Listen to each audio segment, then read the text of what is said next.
All right, today we're looking at a group of items that came from a recent estate sale just outside of Memphis.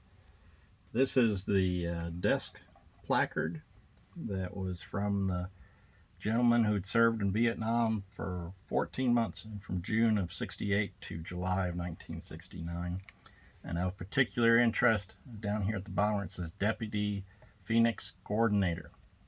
If you're not familiar with Phoenix, this was the Phoenix program, which had involved the CIA working with U.S. Army to eliminate Viet Cong. Captain Glodek had been one of the intelligence officers and also been an advisor to the couple of the different ARVN units. So we're just going to take a look at a few of the different items that came from this estate sale. It was pretty unusual to find a whole group of items that are connected to Phoenix program, because you see a lot of Phoenix program stuff that's reproductions and fakes. You don't see a lot of the real authentic stuff. So let's take a look at the first item here. It's a tiger stripe shirt. Doesn't look like it was worn very much, probably because Captain Glodek seemed to be a little bit of a bigger guy, and this shirt here is fairly small, so I'm guessing that's probably why he didn't wear it.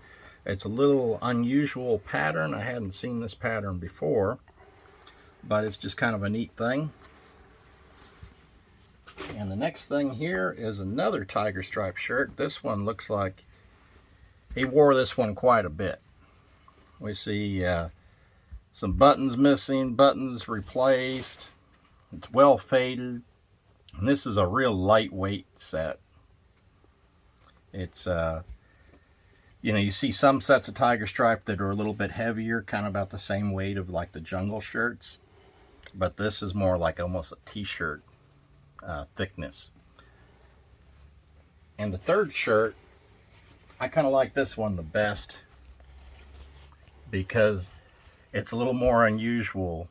You see they got these strips of what's gold tiger stripe running down the sides, and we see this gold tiger stripe at the bottom here. I'm guessing this shirt was just too small for him when he got it, and so he took it to a tailor and had him extend everything, extend the sleeves using this other pattern of tiger stripe. Some people call it a Frankenstein shirt because it is different mismatched patterns of tiger stripe in it, but it's pretty neat.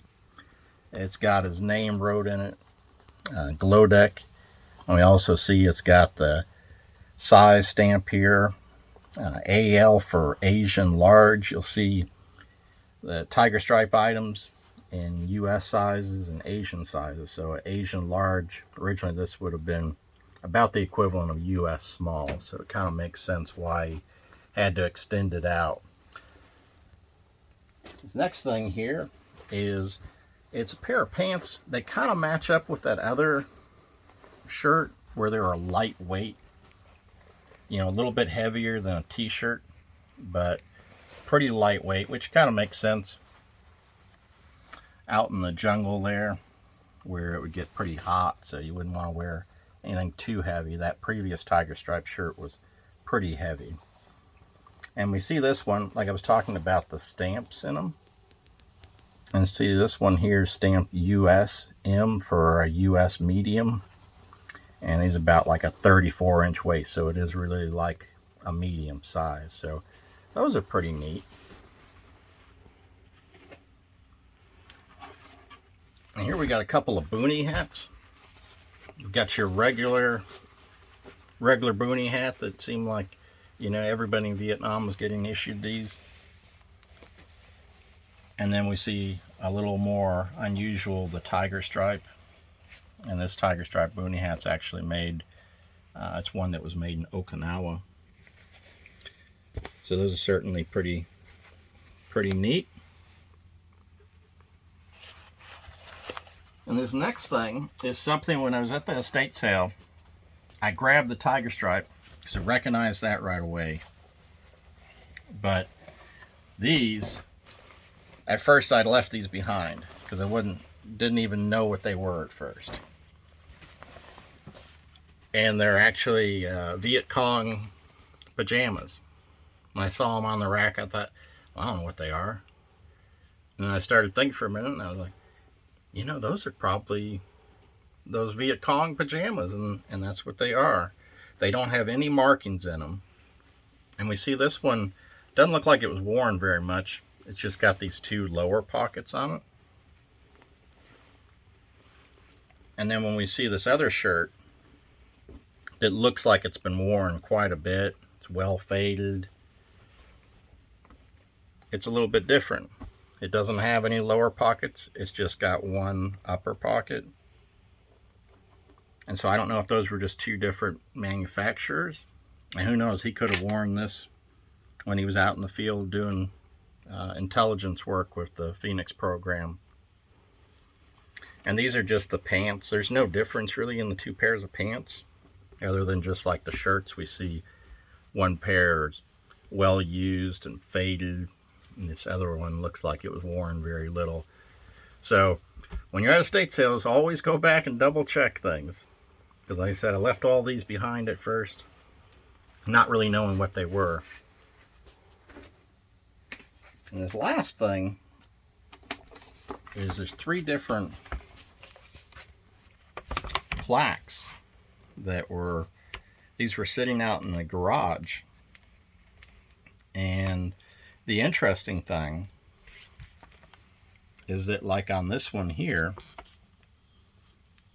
we see it's all in Vietnamese, but this phrase right here is Phoenix program. And this one here, it doesn't say anything about Phoenix program. This was a little bit more of just an award awarded by the South Vietnamese. But this third one, which is a lot bigger, and we again see, let's see if I can figure out where it's right here, has that same Vietnamese phrase for Phoenix program.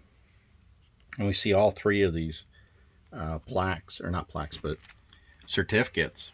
They're all dated from 1969, which, like I said in the beginning of the video, he was in Vietnam from June of 68 to July of 69.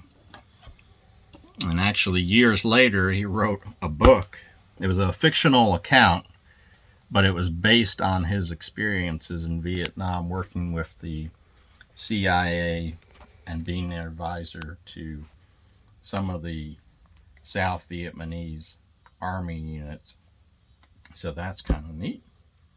And that about wraps it up.